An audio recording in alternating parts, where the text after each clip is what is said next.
Mesdames, Messieurs, peuple congolais, je vais ici vous parler de l'emballage et du contenu de la création de l'État Sud-Congo à l'unité du Sud-Congo,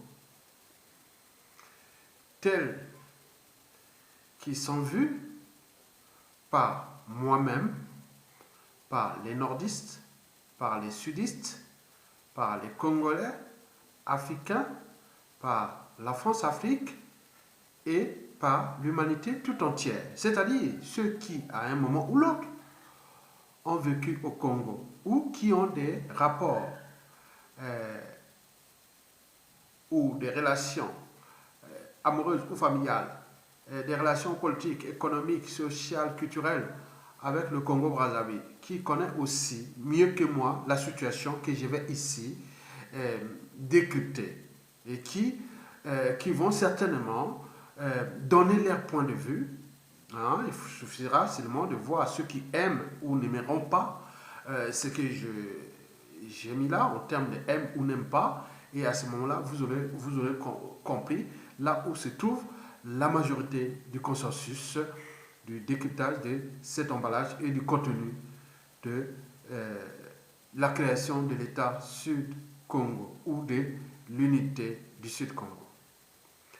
Pour commencer, je vous informe que je ne suis qu'un lettré, libre et engagé. Engagé parce que je suis engagé à une cause ou à des causes justes, nobles et légitimes. Je ne suis qu'un citoyen ordinaire congolais qui fait part de ses points de vue et de ses réflexions et voire de ses analyses sur des problématiques plus ou moins partagées à l'échelle nationale congolaise, continentale africaine et France-Afrique. Par ailleurs, quels que soient les enjeux, ma conscience sera toujours au-dessus de l'appartenance, qu'elle soit intellectuelle, sociale, tribale, ethnique, géopolitique. Et n'oublions pas, racial. Quels que soient les enjeux, ma conscience sera toujours au-dessus de l'appartenance. C'est ce que je définis moi, en mon âme et conscience, ma liberté d'opinion, d'expression et de conscience. La liberté de conscience est en rapport avec les frontières de la raison. Cela veut dire que j'ai franchi déjà les barrières de la raison. Mesdames, Messieurs, peuple congolais, vous ne venez pas vous prendre la tête sur mes vidéos. Et pourquoi? Parce que certains individus mal intentionnés et hostiles au sens même de la raison et à la signification juste, noble, légitime et voire civilisationnelle de mes vidéos ont pris cet espace et ma liberté et ma dignité comme terrain de jeu liberticide, antidémocratique, antisocial, criminogène et tout compris. Donc, je ne veux pas ici raisonner les gens qui sont de mauvaise foi. Parce que quand on est de bonne foi, ça ne sert à rien de raisonner ceux qui sont de mauvaise foi. C'est comme disait Michel Audiard, ne répondez jamais aux imbéciles, ça les instruit. Vous avez tout compris. Mesdames, Messieurs, peuple congolais, ceci dit, être citoyen, c'est être informé. Et pourquoi? Parce que l'ignorance est la pire des souffrances. Le savoir et la connaissance libèrent. Pour info, Denis Sassou Nguesso, qui, depuis 40 ans déjà, a conçu 2 stratagèmes efficaces pour pouvoir rester au pouvoir qui les souhaite à vie. Parmi ces stratagèmes, le premier est sa prétention maladive de devenir le propriétaire de ce pays. De ce fait, Denis Sassou Nguesso n'a jamais entrevu de quitter le pouvoir une fois qu'il aurait conquis. En effet, Denis Sassou Nguesso se perçoit comme un conquérant armé. Il conçoit les Congolais comme des populations conquises, soumises et vassalisées, des populations vassales. Denis Sassou Nguesso estime qu'il est arrivé au pouvoir par la force. Et tant qu'il n'aura pas une force supérieure à lui, il ne partira pas du pouvoir. Denis Sassou Nguesso a trouvé au Congo-Brazzaville et à ce peuple et dans ce peuple un terrain de jeu dans lequel il réalise ses fantasmes ou son fantasme le plus profond.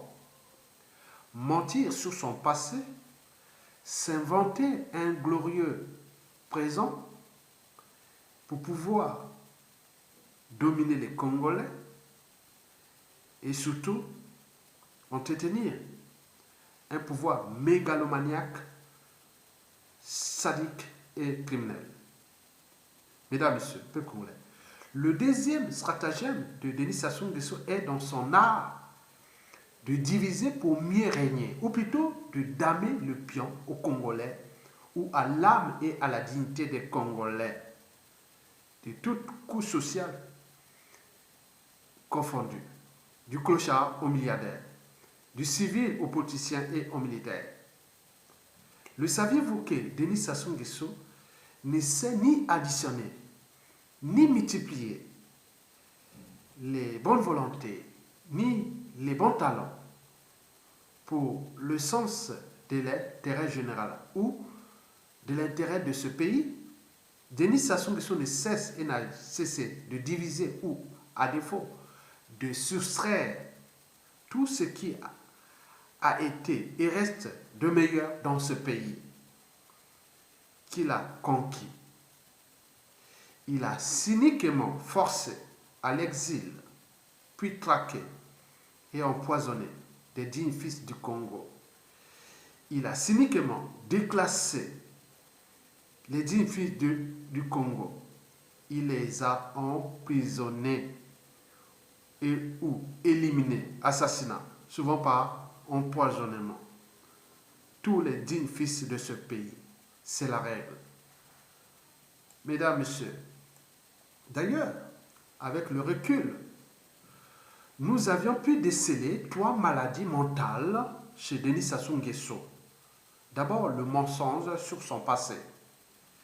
Ensuite, la mégalomanie, c'est-à-dire l'invention du mythe du pouvoir imaginaire ou artificiel pour compenser son mensonge. Et enfin, le cynisme et le sadisme qui est une manière pour lui de se venger de tous ceux qui veulent le ramener sur le chemin de la réalité et voire de la vérité. Mesdames, Messieurs, c'est donc de la division de ce peuple et de ce pays en nord et sud que je vais ici vous traiter dignement ces dossiers sensibles. Je vous rappelle que, quelles que soient les problématiques qui vont être traitées ici et les enjeux, ma conscience sera toujours au-dessus de l'appartenance, qu'elle soit tribale, ethnique et géopolitique. C'est ce que je définis, moi, ma liberté d'opinion, d'expression et de conscience. Pour faire tout simple, quand vous voyez Aya Tonga, au Congo, qu'est-ce que quand vous voyez Aya Tonga? Vous êtes en contact avec tout Congolais de Brazzaville dans le monde. Qu'est-ce qu'il va vous dire? Il va dire, ah, Aya, c'est un gars du Nord. au Congo. C'est un nordiste. Et après les nordistes, c'est la géopolitique qui est d'actualité. Après la géopolitique, on passe à l'ethnocentrisme. Il va dire qu'il est Mboshi ou des gars de la Kivette. Et ça ne suffit pas, on va à la tribu. On dit, c'est un Makwa. C'est la plus grande tribu au nord Congo. Une tribu située à cheval sur l'équateur, dans la ville historique de Makwa. On va vous faire ça. Donc, vous allez à chaque fois être confronté à la citoyenneté par appartenance tribale, ethnique, géopolitique. Cela veut dire que si vous commencez à critiquer quelqu'un qui n'est pas de votre tribu, vous risquez d'avoir des soucis. Et même au sein de la tribu, vous pouvez aussi avoir des soucis parce qu'au sein des tribus, il y a aussi des subdivisions au sein des tribus. Et donc, ça devient compliqué. Et si vous sortez de la tribu, vous rentrez à l'échelle ethnique. Et là, c'est aussi compliqué. Et au Congo, il y a géopolitique. Donc, vous imaginez, là où je vais traiter ce problème, en mon âme et conscience, en tant que scientifique qui a franchi les barrières de la raison et autres, je vais les traiter dans toute impartialité par rapport à ce que je dis. Je suis en train de mesurer parce que tout là-bas est réductif. Donc, il faut faire attention. Ce n'est pas le même raisonnement que vous, ailleurs dans le monde, dans les sociétés libres. Vous pouvez dire, ah non, mais ça n'existe pas, ça n'a jamais existé, mais là-bas, c'est une réalité. Vous avez tout compris, mesdames, messieurs. Donc, je vais rentrer dans l'emballage et le contenu de l'État Sud-Congo et de l'unité du Sud-Congo. Et donc, ceux qui viendront me critiquer, créer les amalgames et autres, je n'ai pas besoin d'être aimé. Je ne sais que décrypter l'histoire de mon pays, ou de l'Afrique et du monde, ou de l'humanité, à cette échelle. C'est tout simplement ça. Mesdames, Messieurs, peuple congolais, je vais vous décrypter les différences problématiques, enjeux, risques et perspectives de la création de l'État Sud-Congo à l'unité du Sud-Congo. Notons au passage que tous ces gens qui sont des acteurs de l'État Sud-Congo ou de l'unité du Sud-Congo, ils me connaissent. On s'est appelé, on s'est vu, on s'est parlé, on s'est filmé, on fait. Donc, je les connais. Ils me connaissent aussi. Donc, vous imaginez là où je mets pied par rapport à ce que les partisans des uns et des autres vont interpréter. Donc, mesdames, messieurs, peuple congolais, décryptons les différences. Autrement dit, quelles différences existent-elles entre l'État Sud-Congo et l'unité du Sud-Congo? La création de l'État Sud-Congo date de l'hiver ou du printemps 2015, ici à Paris, la capitale de la France libre, la capitale de la France-Afrique. Je voulais vous dire, capitale de la France-Afrique. La capitale de la France libre, c'est Brazzaville, en 1940-44. Mais là, je parle de la capitale, Paris, la capitale de la France-Afrique.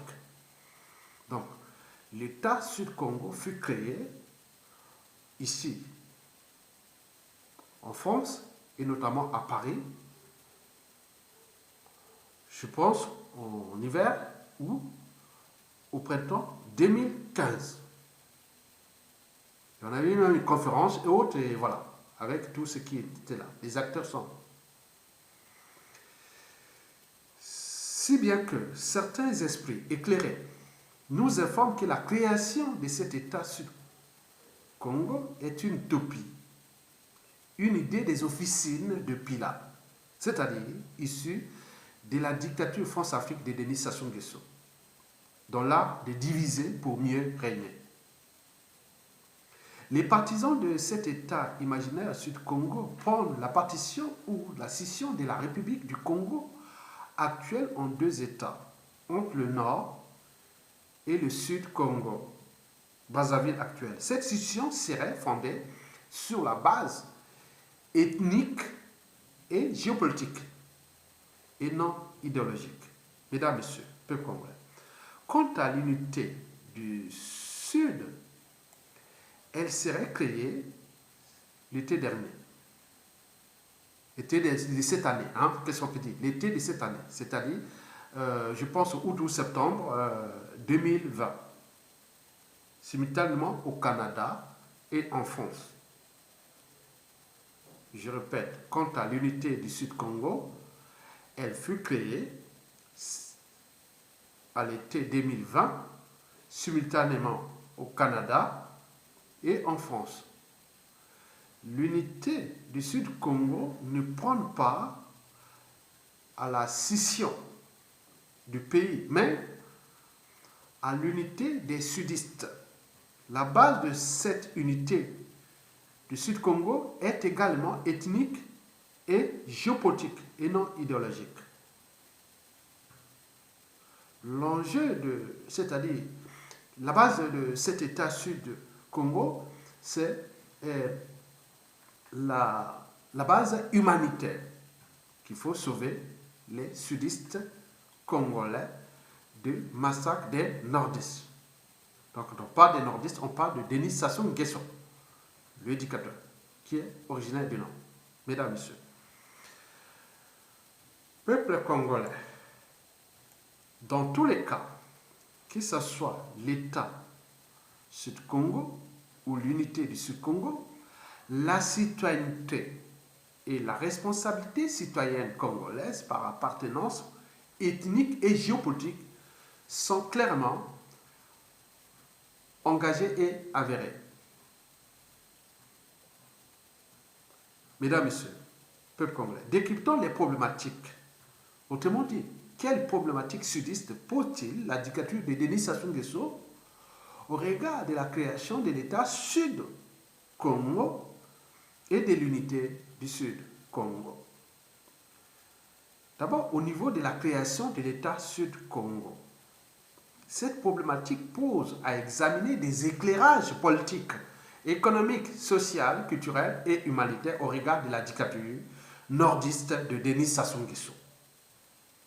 On est dans la dictature par appartenance. Elle n'est pas congolaise. Cette dictature de Sassou Nguesso est géopolitique. Donc, elle est nordiste. Mesdames et Messieurs, en effet, les partisans de la scission ou de l'État Sud-Congo estiment que Denis Sassou Nguesso, dictateur originaire du Nord, et les nordistes ont un pacte de conservation du pouvoir par les armes au nord du pays et pour massacrer les populations du Sud-Congo. Or, depuis des années, ce pouvoir nordiste n'a cessé, oui, de mettre à feu et à sang, oui, de ce fait, depuis des années, ce pouvoir nordiste n'a cessé de mettre à feu et à sang les populations du Sud-Congo. Ce pouvoir nordiste n'a cessé de piller et de voler les ressources naturelles du Sud-Congo. Ce pouvoir nordiste n'a cessé d'en profiter du Sud-Congo. Par conséquent, les populations du Sud-Congo n'ont plus de choix ou d'autre choix que de se séparer des populations nordistes. Mesdames, Messieurs, peuple congolais, quant à la problématique de la création de l'unité du Sud, elle se différencie de celle de l'État Sud-Congo par le fait qu'elle prône l'unité des sudistes afin de faire barrage, de verrouiller et de bloquer tous les mécanismes de conservation de la tyrannie de Sassou et d'Nguesso jusqu'à la chute du dictateur Denis Sassou Nguesso. Pendant que les partisans de l'État Sud-Congo attendent impatiemment la chute du dictateur Denis Sassou Nguesso pour passer à l'autodétermination ou au référendum pour la scission du pays. Pendant ce temps, les partisans de l'unité du Sud-Congo, eux, prennent la désobéissance civile ou civique. L'exemple de la Côte d'Ivoire devient le repère de leur lutte, jusqu'à Sassou Nguesso dégage. Par exemple, pas de dialogue avec Denis Sassou Nguesso dans le Sud. Pas de dialogue avec Sassou Nguesso, avec des sudistes. Pas d'élection de 2021 avec Sassou Nguesso et avec les sudistes. Donc Sassou Nguesso, qu'il fait ce dialogue dans le nord là-bas, à défaut de s'attribuer à Oyo, je vais organiser des élections présidentielles pour les prochains hold-up électoraux en 2021, qu'il a fait dans le nord là-bas, chez lui là-bas, mais pas au sud. Voilà la stratégie. Mais qui, en partie, est adoptée aussi par beaucoup de nordistes, parce qu'ils ont cru que si aujourd'hui le Nord est pris en otage, on tenait conditionné à la soumission à Denis Sassou Nguesso, mais cette unité du Sud, certainement, pourra bloquer cette division Nord-Sud, parce que Sassou Nguesso pourra choisir sa tyrannie à diviser ce pays en deux parties. Le Nord, c'est pour lui, et le Sud, c'est pour ses pions, complices et ses victimes. Les victimes, c'est pour souder le Nord derrière lui. Parce que quand il massacre dans le Sud, il dit, attention, vous nordistes, le jour où je n'y serai plus là au pouvoir, il y aura un génocide dans le Nord. Ce qui peut être aussi vrai. Parce qu'on ne sait pas la psychanalyse, la psychologie. Et oui, trop d'humiliation tue l'humiliation. Trop, on ne sait pas. Mais c'est un jeu dangereux qui a été intentionnellement structuré, organisé pour diviser ce peuple bantou congolais pour mieux régner. Donc, Sassou Nguesso pourra asseoir son pouvoir à diviser ce pays en deux parties. Le Nord, c'est pour lui. Tous les cadres nordistes, les meilleurs des meilleurs, sont soit exilés, ou assassinés, ou emprisonnés, ou déclassés. Il y a même une présélection. Dès qu'on constate que vous êtes intelligent, vous êtes en danger, à l'échelle nationale comme à l'étranger. Donc, ce qui fait que le climat de méfiance et de défiance est total, même entre les nordistes. Ce qui fait que ce sont tous tués. Ils n'en parlent plus. Beaucoup se sont mis en dormance, d'autres se sont simplement laissés tomber, se sont résignés ou renoncés à leur liberté et dignité. Et autres, c'est vraiment la stratégie que ça soit instrumentalisé dans ce pays. Mais par contre, au sud, il a utilisé les pions, les complices, qui règne en maître, dans le sens de colporter la division et autres. Mais donc, dans cet État Sud-Congo ou de l'unité Sud-Congo, on ne sait plus qui est qui. C'est ça la complexité. On ne sait pas qui est qui va la vérité ou autre. Mais beaucoup aussi des Nordistes sont rentrés dans le piège ou pas, ou autre. Donc, on se retrouve là. C'est comme l'unité du Sud ou du Sud peut être quelque part patriotique, mais l'État Sud-Congo n'est que ethnique et géopolitique. Et là, ça complique les choses. Donc, dans l'art de diviser pour régner. Mesdames, Messieurs, peuple congolais. Donc, vous venez de comprendre que dans la stratégie de la dictature de Denis Sassou Nguesso et dans l'art de diviser pour régner, nous sommes là au cœur du décryptage du contenu de l'État Sud-Congo à l'unité du Sud-Congo. Mesdames, Messieurs, peuple congolais. Par ailleurs, la création de l'État Sud-Congo ou de l'unité du Sud-Congo est mal interprétée par leurs compatriotes originaires du Nord Congo. En effet, ils jugent que la politique de diviser pour mieux régner n'est prônée que par des faibles. On parle d'idées rénovatrices pour sortir le Congo du gouffre. L'union fait la force et non la division. D'ailleurs, ces compatriotes originaires du Nord, Congo, rappellent notamment aux partisans de la scission du pays qu'il existe dans le Sud déjà des dissensions dans la Bouenza entre les Bembe, les tribus Bombe, Bakamba et les Badondo, dans le pôle entre les Lari et Bakongo de Boko, dans le Kwilu, entre les Vili et les Bayumbe, même au sein d'un parti, grand parti sudiste qui s'appelle l'UPADES, le parti de l'ancien président Pascal Lissouba, il y avait des dissensions qui ont mal tourné, d'où la trahison grave du premier président élu démocratiquement, le défunt professeur Pascal Lissouba. Et d'autres vont même plus loin que les assassinats d'intellectuels, cadres civils, politiques et militaires qui ont commencé depuis les années 60, les Machokota, Pouambou, Masueme, et la suite de la bande des criminels de Marangwabi, et tout jusqu'à l'arrivée de Sassou Nguesso au pouvoir, puis la transition, et Pascal Lissouba et Denis Sassou Nguesso actuel. Tous ces gens-là se connaissent, ils sont dans les différentes tribus du Sud et qui n'osent même pas en parler parce qu'il y a une guerre qui se dessine entre sudistes déjà. Donc, l'unité ne se décrète pas, elle se construit au gré des épreuves. Or, depuis ces années, il n'y a jamais eu d'unité du Sud. Donc, c'est que les détracteurs de l'État Sud-Congo et de l'unité du Sud-Congo donne comme argument que même au nord, comme se le dit un certain Ndinga dit que même au nord, chez moi à Makwa, il y a même les divisions entre Makwa, entre Kouyou, entre Boshi. Nous parlons pas entre même dans la Likwala. Donc entre Teke, les Teke sont divisés.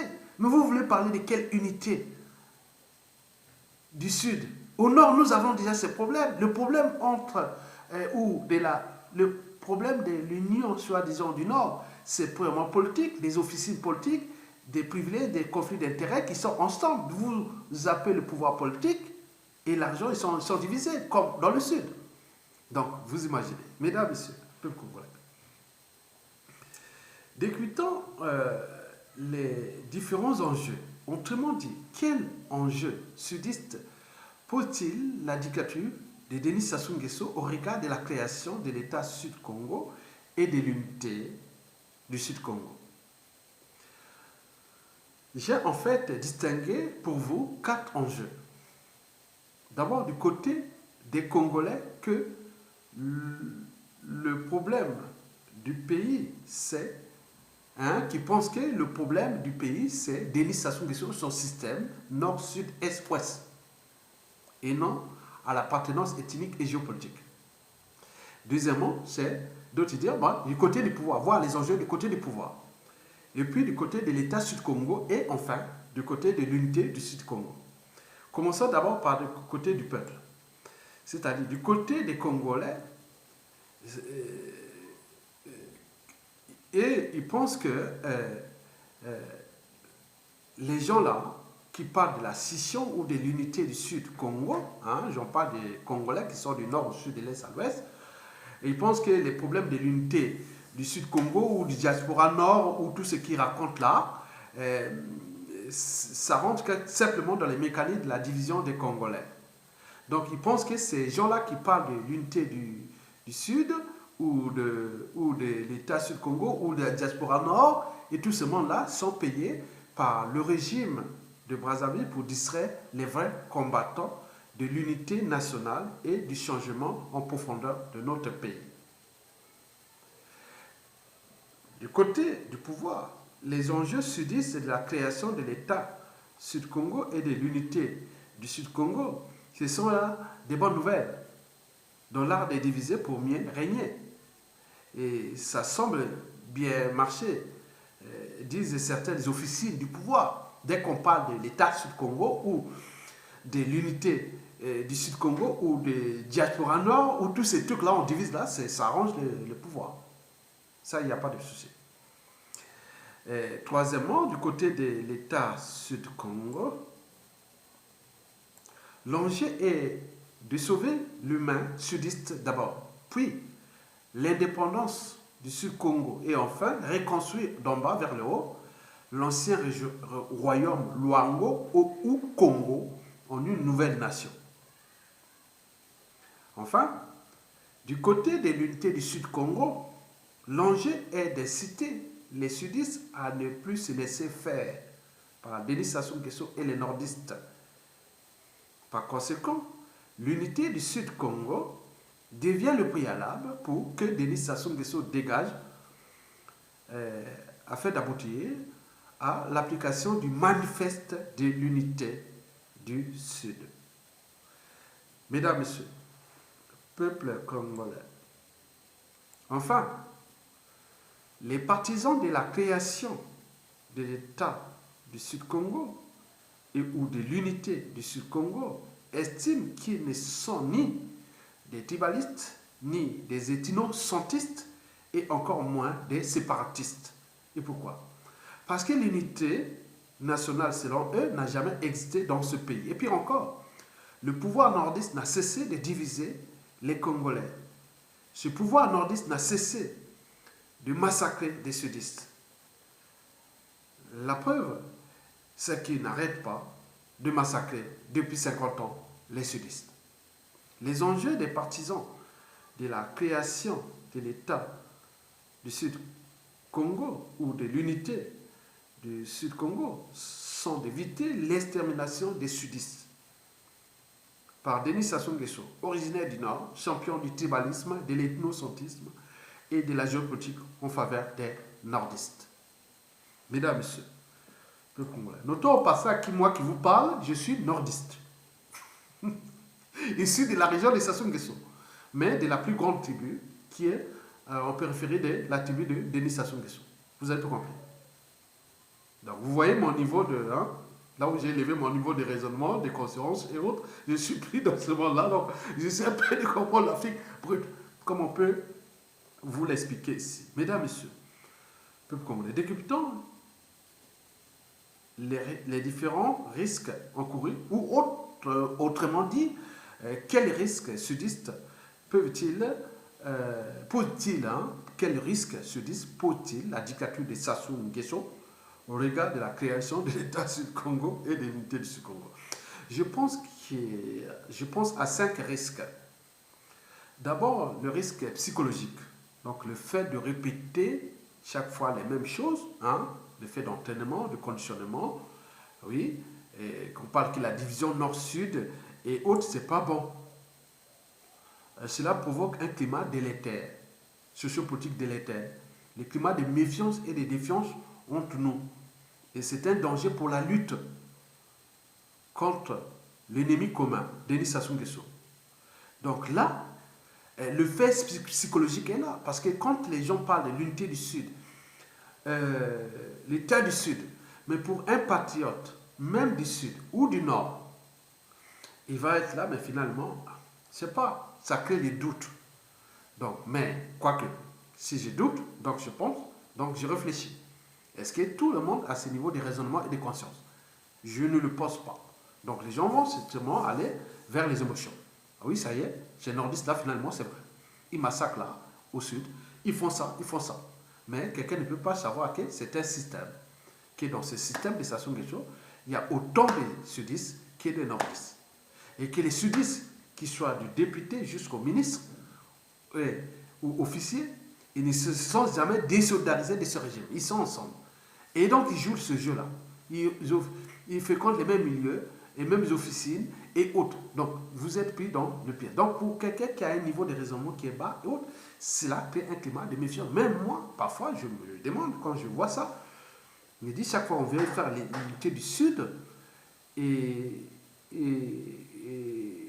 comment on appelle l'État Sud-Congo, parfois j'essaie un peu d'encadrer dans le sens de l'unité nationale pour qu'on enlève le monstre, mais on revient, ils viennent tout à la charge dans leur mode de pensée. Donc parfois je dis, ah tiens, ça crée aussi des doutes sur moi. Je vous dis sincèrement, au moment où j'ai doute, il n'y a pas de clarification.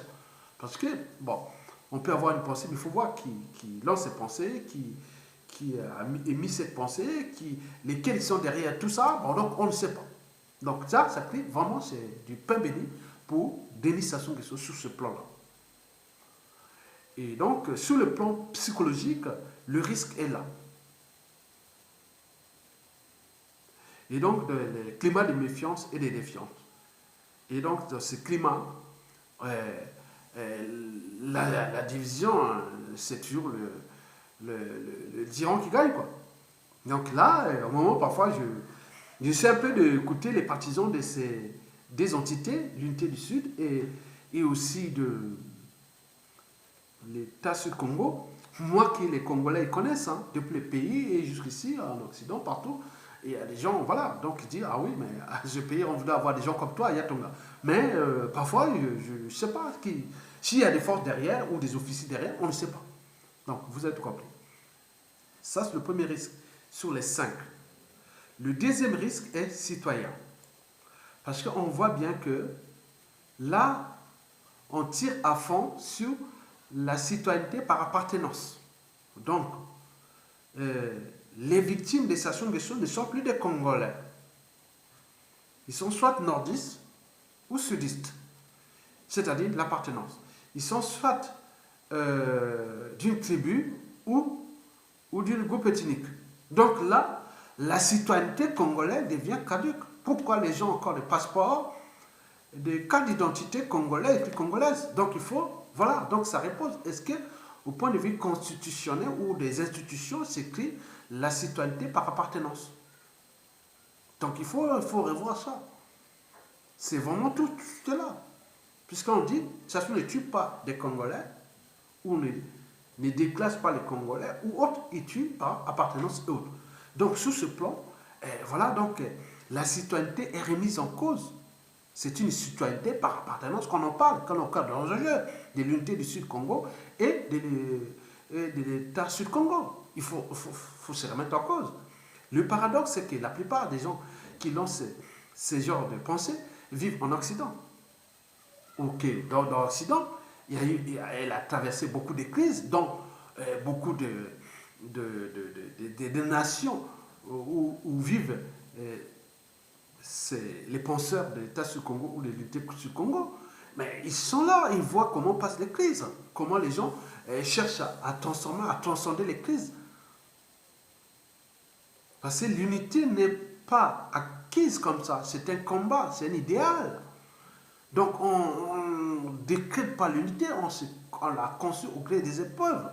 Mais nous, chaque fois qu'il arrive une situation, on va vers la division que vers la construction. On n'est pas capable de comprendre que l'enjeu, c'est l'union. L'union fait la force, mais nous, on va vers la division.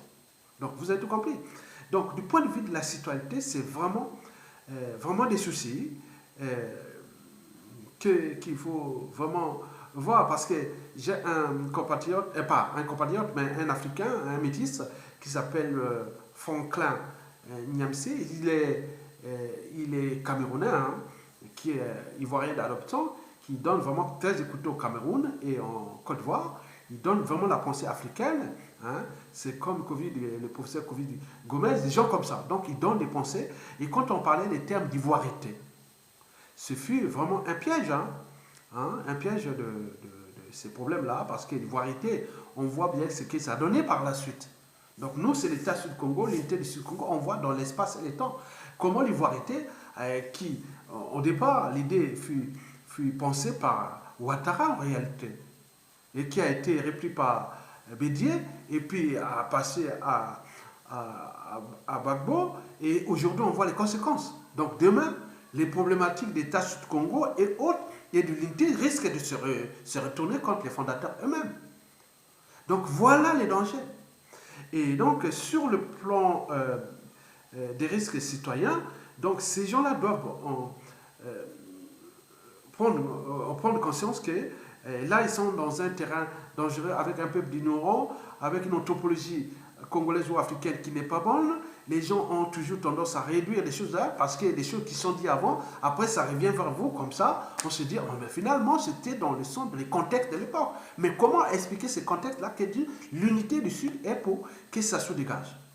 Mais comment vous allez expliquer ça demain par des gens qui vont dire mais tu étais vraiment voilà, tu n'aimais pas le Nord, tu n'aimais pas ceci, tu peux tout dire, demain on sera comme ça. Donc c'est le problème à notre échelle qu'il faut vraiment clarifier le débat. Mesdames, Messieurs, le troisième risque est surtout humanitaire. Parce que la tendance du Sud-Congo est victimaire. La victimisation est poussée à l'extrême. Elle est poussée à l'extrême. Parce que dans ce régime-là, de Denis Sassou Nguesso. C'est un régime politique congolais où il y a des nordistes, des sudistes et autres. Mais quand on fait la comptabilité des criminels, des sous-fifs, des dignitaires, des courtisans et autres, on trouve du nord au sud de l'Est. Quand on fait la comptabilité des victimes, ou directes ou indirectes, je vous dis que les meilleurs cadres administratifs, politiques, militaires et autres du nord ont été tous éliminés par empoisonnement. On n'en parle pas. Au sud, c'est visible pour que ça crée un choc. Mais au nord, on en a éliminé. Hein. Et jusqu'à présent, vous avez un président élu qui est là en prison. Un nordiste. Vous avez un ancien candidat à l'élection qui a aussi un grand suffrage au Kombi-Salsa qui est en prison, tous des nordistes. Vous voyez, beaucoup de nordistes, ils n'en parlent pas, ils sont à l'étranger. Donc, la culture de la victimisation est poussée à l'extrême dans le sud. Vous verrez, quel que soit le régime politique, historiquement, depuis Yulu, Massamba Deba, Marine Ngouabi, Yobi Opango, Sassou Nguesso 1, Pascal Lissouba et Sassou Nguesso 2 et 3 aujourd'hui. Vous verrez que dans le Nord, la culture de la victimisation n'existe pas. On se soumet, on s'adapte et à un moment donné, on agit. On ne va pas dire qu'il n'y a que eux. Non. Donc la comptabilité des victimes de Sassou Nguesso doit être revue à la chute de Sassou Nguesso pour faire le volume de ce qui s'est passé dans les différentes guerres. Depuis la guerre de l'indépendance, passant par les coups d'État et puis les guerres entre sudistes et entre nordistes et sudistes et tout compagnie. Vous allez voir que tout ce qu'on fait là, il y a parfois, on se dit non, il y a des soucis. Et donc, la culture de la humanitaire, de la victimisation est là. Et que je reviens sur cette culture, d'ailleurs. Parce que si on place que le débat des victimes, des crimes contre l'humanité, des crimes de sang, des génocides qui par le débat ethnique ou tribal, à l'échelle nationale, beaucoup ne comprennent pas. Si on dit que ça soit à tuer des Congolais, à massacrer des populations congolaises, ça a une échelle nationale, ça adhère beaucoup de gens. Mais quand on dit qu'il y a une tribu, pourquoi cette tribu, les gens vont comprendre pourquoi, ça va monter dans les amalgames, les polémiques et autres, d'où les processus de blocage. Est-ce qu'il s'agit simplement de, oui, cette culture de la victimisation? Donc il faut repenser les débats. Vous êtes des Congolais, ça se tue des populations congolaises majoritairement situées au sud. Ça, c'est le langage qui peut passer. Parce que les problèmes des tribus, des crimes entre tribus, oui, ça c'est connu depuis les problématiques Hutu-Tutsi, mais ça ne passe plus aujourd'hui. Les crimes contre l'humanité, on parle d'humanité parce que parmi les criminels là, qui ont massacré les gens, les populations, il y avait des noirs, des blancs, des familles qui ont des enfants, petits-enfants, de toutes races. Donc on en parle à une tribu, donc là on revient sur ce problème, il faut repositionner le débat pour la suite des Sassou Nguesso avec les dossiers qui vont venir sur, en ce qui concerne les crimes de sang et des génocides, les crimes contre l'humanité qui sont imprescriptibles. Et là, ça ne considérera pas que le Sud-Congo, il y aura aussi le Nord-Congo. Les problématiques des devoirs de mémoire. On va partir des assassinats d'intellectuels des années 60. Sassou Nguesso s'est entraîné avec ce qui s'est passé des années 60. On oublie ça. Et donc, voilà, donc il y a toutes les polémiques, élever les niveaux de raisonnement. Je vous parle comme si je suis votre parent, je suis votre frère, je suis votre mari, je suis votre copain, je suis votre... Voilà, donc je suis là comme si je ne suis rien. Il arrivait que je défends ce que la personne parle, même il est dans le fond, je dis non, voilà, est-ce que tu peux rectifier ça, on peut penser ça pour voir le niveau de raisonnement. Donc vous avez tout compris. Le quatrième risque est géopolitique. Bon, vous voulez jouer au jeu de ce jeu-là, mais attention, c'est dangereux. L'Angola, avec ce qui s'est passé avec la France-Afrique, ne voudra pas de cet État sud-Congo-là. Et si la scission ou tout ça, c'est pas idéologique, c'est culturel et autres, bon, il faut justifier que c'est idéologique. Pourquoi? Pourquoi vous délimitez ça, l'ancien et autre? Vous voyez que l'Angola va accepter ça, sachant que l'Angola ne voudra pas qu'il y ait cette unité et cet État Sud-Congo. Parce qu'il y a le problème dans le Cabinda. Donc ça peut être terrain de jeu. Pour ceux qui sont malins, on dit, bon voilà, on vous donne les armes, on vous sépare les deux, les marchands d'armes et les munitions séparés, on va laisser, c'est une région riche, on va les aider à se séparer, et on va mettre les trucs, ils vont se tuer. C'est une guerre qui va durer 30 ans. Puisqu'on a les forêts, on a les mines solides, on va financer cette guerre de sécession-là. Donc le danger, je vais parler en détail. J'ai d'autres éléments géopolitiques que je ne vais pas vous dire en détail. Donc ceux qui jouent à ça, donc préparez-vous à la guerre. Ce n'est pas le problème à moi. Hein. Parce que la nature aurait du vide. Les gens en profitent. Comment naissent les guerres? Si c'est ça, c'est déjà les prémices. On va dire, oh oui, regarde, oui. Unité du Sud ou Sud, oui, vous voyez les nordistes là, voilà. On vous donne les moyens, on va vous faire pour que vous allez vous libérer. Oui, c'est vrai, c'est vrai. Au nord là-bas, on vous dit, ah oui, mais tu vois, ils ne vous aiment pas, autre, non, on vous donne aussi les armes. Allez, au moment venu, boum, et c'est parti. À côté, on tire les mains. C'est ça qui se prépare. Vous avez tout compris. Enfin, il faut voir aussi que la situation, les risques est France-Afrique. La situation que nous vivons au Congo, elle est pareille comme en Côte d'Ivoire. Vous avez vu la dernière vidéo de Guillaume Soro. Il a expliqué que comment on a instrumentalisé le pays, divisé la Côte d'Ivoire en deux parties, nord et sud, pour garder les pouvoirs au nord. Ouattara l'a fait. Et aujourd'hui, tous les grands postes de responsabilité de la Côte d'Ivoire sont tous aux mains des nordistes. Alors que Ouattara n'aime pas les nordistes. Il les utilise, il les élimine. Les plus grands assassinats de Ouattara, par exemple, c'est tout au nord. Et on n'en parle pas. Les accusations sont pareilles. Donc, les systèmes de France-Afrique, allez au Togo, c'est pareil. Allez au Gabon, au Cameroun, pareil. Vous voulez faire quoi? On est au cœur de la France-Afrique, prête. Mesdames et messieurs, peuple congolais, en terminant, je vous informe que comment repenser aux perspectives sudistes au regard de la dictature de Sassou Nguesso et surtout de la création de l'État Sud-Congo ou de l'unité du Sud-Congo. Bon, moi je pense qu'il faut commencer déjà par la division elle-même.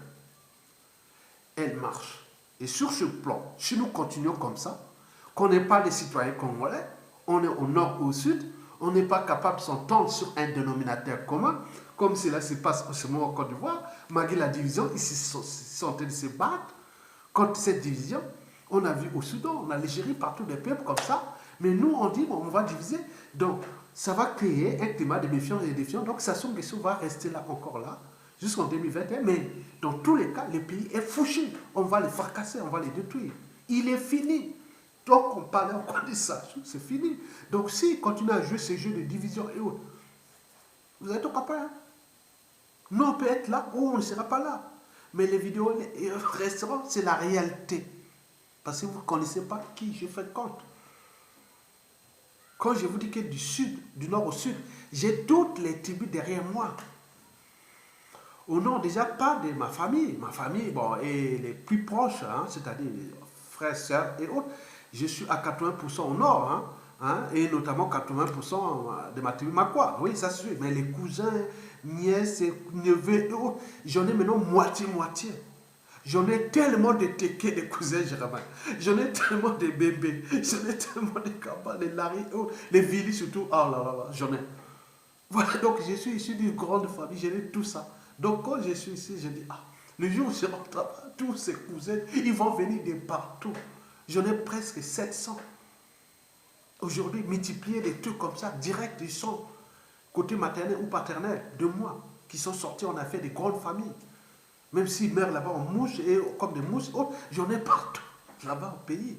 Mais quand je vais faire de quoi, cette division, c'est quoi cette affaire-là? N'oublions que nous sommes étrangers, on s'est métissés, et on fait ça. Donc, voilà le danger de ces idéologies, de ces dés-là. Donc, si la division continue dans cet état, le climat de méfiance, défiance va rester. Et ce qui fait que moi, je suis avec attention, ceux qui parlent de l'unité du Sud ou du Sud Congo ou autre. Moi, je vois dans la dynamique des Sud-Centraux dégage. Et qu'on met les moyens pour qu'ils dégagent. Mais si c'est pour jouer les plans cachés, agenda caché, là, on est perdu. Et là, il y a des gens qui sont entraînés et conditionnés pour ça, pour fracasser cette Afrique-là, à cette échelle-là. Parce qu'ils aiment ces gens-là, qui parlent de division haute. Ils aiment ça. Ils sont même sponsorisés et financés. Et vous avez tout compris. La deuxième perspective, c'est que Denis Sassou Nguesso va tomber. Oui, il va tomber, il n'y a pas de souci, il va tomber. Mais le problème, est-ce que ça va passer par les chaos? Si c'est par les chaos, il y aura certainement des amalgames, les colporteurs de la peur, les négationnistes, les sécessionnistes, les ventes en guerre, etc. Et ce qui fait que nous pourrons nous retrouver dans une nouvelle dictature ou dans des systèmes déstabilisés, sponsorisés par les multinationales, les marchands d'armes et de munitions, les marchands de matières premières, les opportunistes, tous ceux qui veulent fracasser cette Afrique, ils vont être là. C'est aujourd'hui, on nous suit, on dit, on regarde. Donc si vous n'allez pas loin, l'unité fait la force. Mais il faut se battre. Mais si on ne se bat pas, là, c'est comme dans un couple, dans une famille, autre. Si vous êtes faible, on vous fracasse, vous voyez déjà ça. C'est pareil. Les États et autres, c'est pareil. Donc vous êtes compris. Quatrièmement, troisièmement, on pourra arriver peut-être à une guerre, surtout pour la scission. Si il y a des gens qui comprennent qu'aujourd'hui, au nord comme au sud, il y a des marchands d'armes, il y a des multinationales, il y a beaucoup de gens qui sponsorisent des nordistes et aussi des sudistes pour diviser. Et donc les conséquences, nous savons que des alors on est là. Je vous dis sincèrement. Il y a des gens ici en Occident qui ont des gens qui sont vraiment bien nourris, bien entraînés, et dont donnent des postes, des responsabilités, des moyens et tout ça, pour que demain, s'il arrive comme ça, pour le Sud, alors qu'ils sont ensemble, pour simplement se battre et fracasser ce pays pour diviser, pour régner. Donc on s'y prépare à ça. Donc là, si, vous avez tout compris. L'Afrique, qui historiquement, depuis la nuit des temps, il n'y avait pas ce problème-là. Il y avait cette guerre tribale et ces secondes qui passaient comme dans toute l'humanité. Mais là, depuis les indépendances, on a fabriqué des cerveaux, des gens qui ont des lettrés, diplômés, autres qui sont devenus le problème aussi de l'Afrique. Donc vous avez tout compris. Regardez là où se trouve le peuple, les conditions dans lesquelles se trouve le peuple. Et il peut faire aller dans les viandes des divisions du nord, du sud, non, là, le jeu, structurez-vous.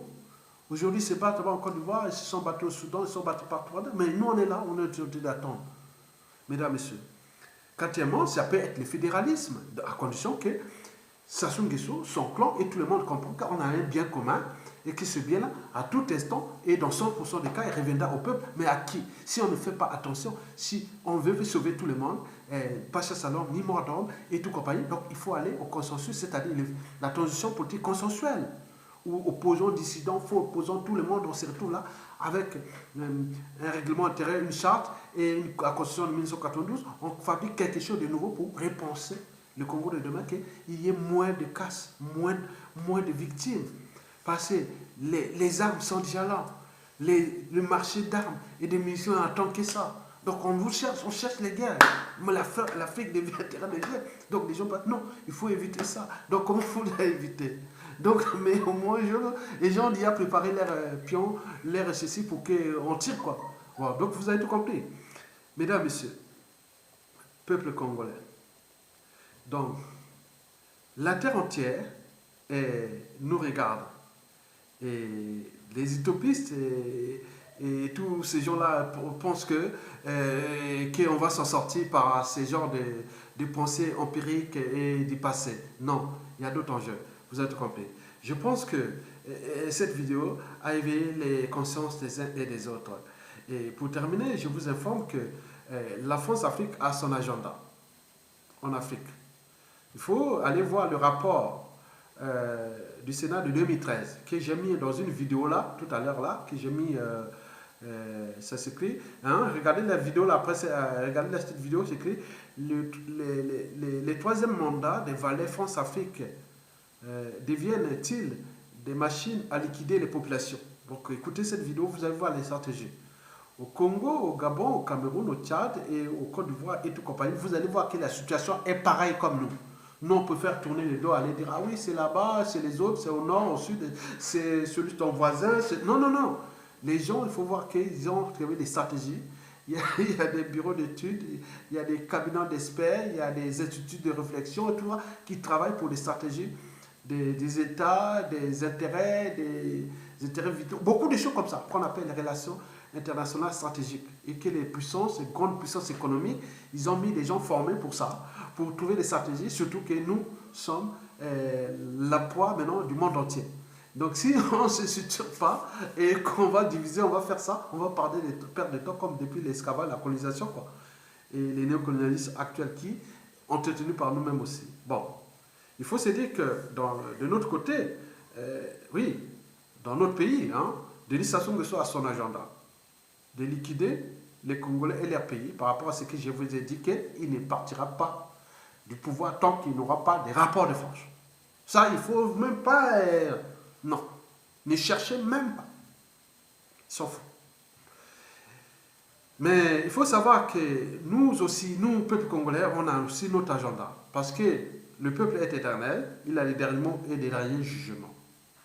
Donc les régimes politiques passent, le peuple demeure. Bon, il faut se dire que les réseaux de l'ombre travaillent, qu'ils soient du nord au sud, de l'est à l'ouest. Ce que vous ne dites pas. J'en ai beaucoup de nord qui le disent non. Regarde, tu veux te faire tuer, ne parle pas de cette situation. Il me donne des informations ou tout compagnie. Non, non, non. Qui sont mis pour protéger les nordistes ou des sudistes. Ils protègent tout le monde. C'est des patriotes du nord. J'ai du sud aussi. Les gens travaillent dans l'ombre.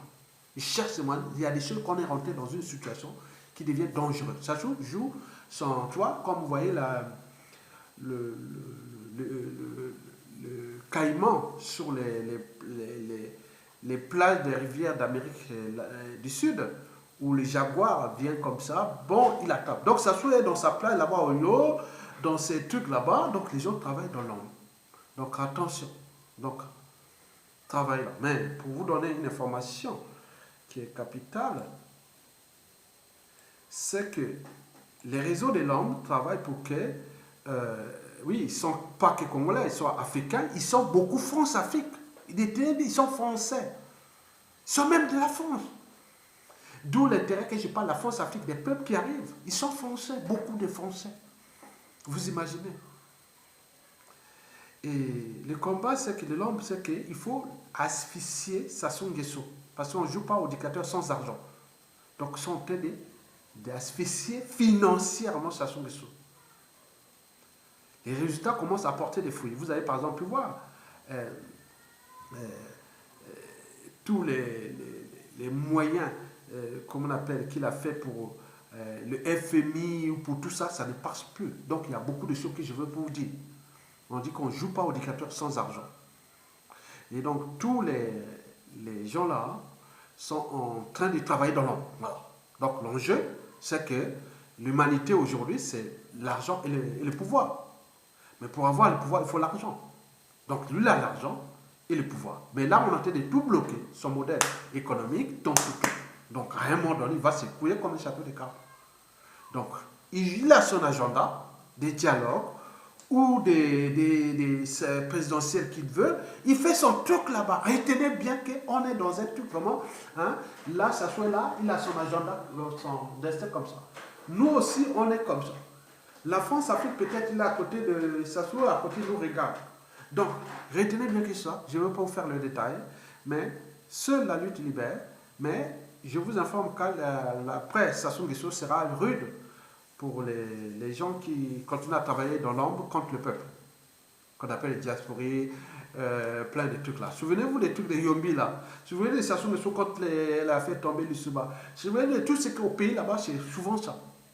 Mais donc tous ces gens, laissez leur faire là, toute comédie, des réseaux sociaux, d'images ou de tout. Laissez faire là tout cas parce que je vous dis sincèrement, oui. Mais par contre, ceux qui m'ont demandé, voilà, mon coco va bien. Il n'y a pas de problème. Mon coco va bien, très bien. Je n'ai pas à en ajouter.